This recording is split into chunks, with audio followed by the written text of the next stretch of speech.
Hey everyone, Rob Manella here. So I wanted to make this video because I feel that something is going to happen with AI that is going to have a very long term and permanent effect on mankind.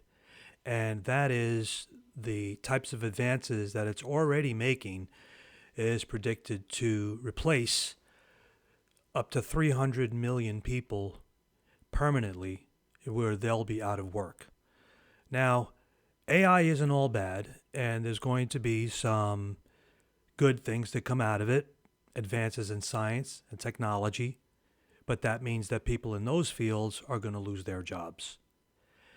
And then there's things that are not so good for AI, like bad actors who might guide AI in a nefarious campaign, either politically or militarily.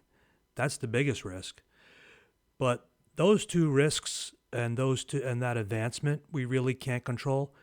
The one thing that we can try to control if you do lose your job is you need to have a plan for what you're going to do next for yourself and for your family. And for somebody who's already been through this, I can tell you that it's not an easy road to try to reinvent yourself after doing the same thing for 30 years, but it is possible. The first thing you have to do is you have to do a review of your finances. How much money do you have on hand?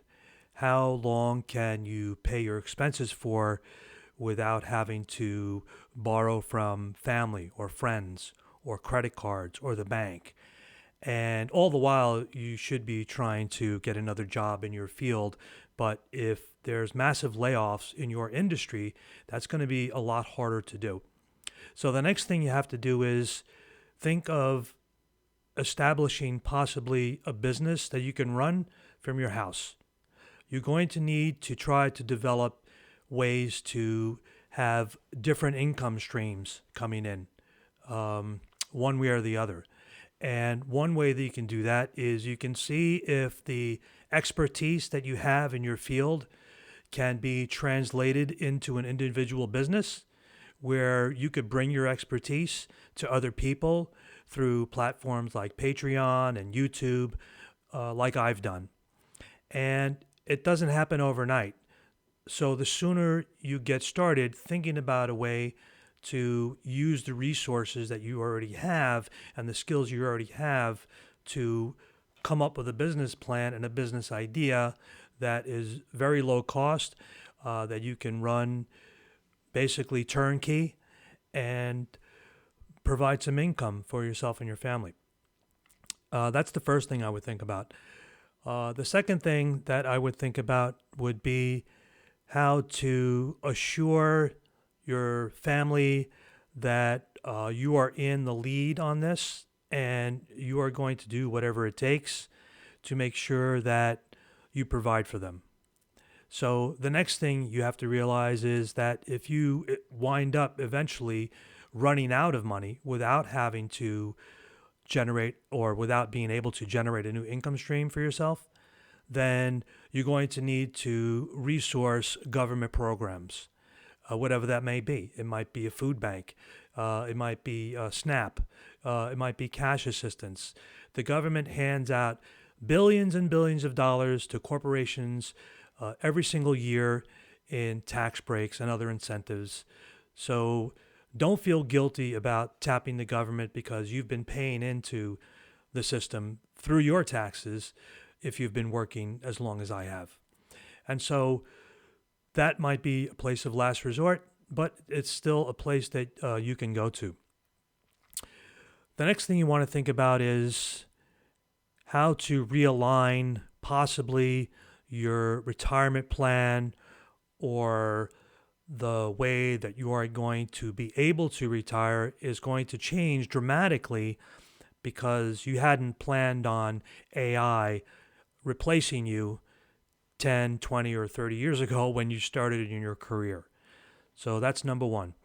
Number two, since I've been through this myself, I'm going to try to provide a resource for people who want to reach out to me and we can have discussions about what it is you're going through, what it is that you need help with. And the first thing I would recommend is, if you're having issues with yourself, if you're having mental thoughts that are not good, the first thing that I would recommend is that you call someone who is outside of your family, a professional. There's lots of hotlines that you can call to reach out to another human being who can listen to you and allow you to discuss what you're feeling. And sometimes that can make the big difference between having a nervous breakdown, for instance, and being able to talk to somebody who will listen and provide unbiased feedback. So that's the first thing that I would do. The reason you don't want to get your family involved with your mental illness is because you really don't want their opinion at this point. You really need somebody who's a professional, who knows what they're doing, and can help you more than trying to confide in a loved one. And that might seem kind of harsh, but you don't want to be judged by your significant other. You want someone to not judge you and provide you with an unbiased opinion. And more importantly, a path forward of where to go from there. So reach out to those resources. I'm going to be following up with more videos like this. Hope you guys enjoy this type of video that I'm giving. It's not something that I was planning on doing, but it is something that I feel that now that people need to prepare for the long term of possibly losing their career, you're going to need to be able to reinvent yourself. But the first thing you're going to do is you're going to have to make sure that your mental health is in order. And we'll be talking about things like that and the resources outside of what we briefly discussed in other videos. Thanks for joining.